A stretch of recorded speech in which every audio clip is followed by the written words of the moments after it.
स्वयंपाकात स्वादाची जान, डीएम मसाले तुमच्या घराची शान। छत्रपती शासन महिला गृह उद्योग कबनूर इचलकरंजी घेऊन येत आहेत अस्सल परंपरेची मराठमोळी चव म्हणजेच डीएम मसाले। मटन मसाला, चिकन मसाला, धणे पावडर, गरम मसाला, बिर्याणी मसाला, तिखट चवदार मसाले आणि चटणी म्हणजेच डीएम मसाले। तर आजच आपल्या जेवणाची रंगत वाढवण्यासाठी केमिकल विरहित डीएम मसाले, गृहिणींच्या मनातले मसाले आणि चटणी अवश्य वापरा। डीएम मसाले महिला बचत गटाद्वारे करणारे स्वच्छ माफक दरामध्ये म्हणजेच डीएम मसाले। संपर्क दिव्याताई मगदूम, मोबाईल 91 30 80 22 55।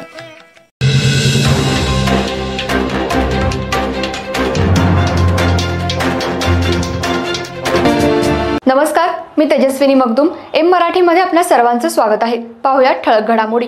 इचलकरंजीच्या जनतेनं मोठ्या अपेक्षांनी धैर्यशील माने यांना निवडून देऊन संसदेत जाण्याची संधी दिली। आता मात्र त्यांच्या भूमिकेबाबत प्रश्नचिन्ह निर्माण झाले। खासदार कुठे आहेत हा प्रश्न सध्या शहरातले सर्वसामान्य नागरिक विचारताना दिसतायत। हातकणंगले लोकसभा मतदारसंघातून शिवसेना शिंदे गटातर्फे निवडून आलेले खासदार धैर्यशील माने यांनी इचलकरंजीतल्या जनतेच्या पाठिंब्यावर मताधिक्य मिळवून मोठा विजय मिळवला। निवडणूक काळात विविध आश्वासनं देत त्यांनी इचलकरंजी वासियांना प्रगतीची, विकासाची आणि बदलाची अनेक स्वप्न दाखवली। मात्र निवडून आल्यावर त्यांनी इचलकरंजी शहराकडे पाठ फिरवल्याचा आरोप आता जनतेकडून होऊ लागलाय। निवडणुकीदरम्यान खासदार माने यांनी शहरात स्वच्छता, मुबलक आणि स्वच्छ पाणी पुरवठा, वस्त्रोद्योगाला चालना, नागरी मूलभूत सुविधांचा विकास तसंच बेरोजगारी कमी करण्याचं आश्वासन दिलं होतं। मात्र या सर्व बाबींचा अजूनही ठोस तोडगा निघालेला नाही। विशेष म्हणजे खासदार माने हे या मतदारसंघातून दुसऱ्यांदा निवडून आलेत आणि दोन्ही लोकसभा निवडणुकीदरम्यान इचलकरंजी शहराच्या पाण्याच्या प्रश्नावर निवडून आले।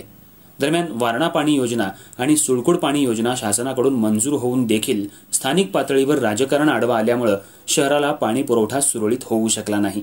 त्यामुळे विद्यमान खासदारांवर खोचक टीका करत काही जण म्हणतात की मतं मागताना जी चिकाटी होती ती आता कुठे गेली। निवडणुकीनंतर जवळपास 1.25 वर्ष उलटूनही खासदार माने यांनी इचलकरंजी शहरातील समस्यांसाठी भेट दिलेली नाही। स्थानिक नागरिक, व्यापारी, उद्योजक तसंच राजकीय आणि सामाजिक कार्यकर्त्यांमध्ये यामुळे नाराजीचं वातावरण आहे।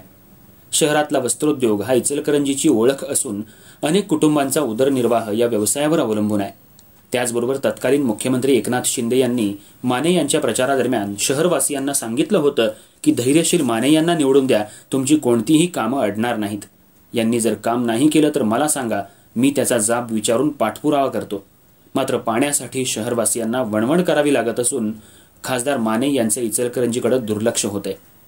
विविध प्रश्न प्रलंबित असून देखील खासदार माने यांना इचलकरंजी शहर आपल्या मतदारसंघात आहे याचा विसर पडल्याचा नागरिकांमधून बोललं जाते।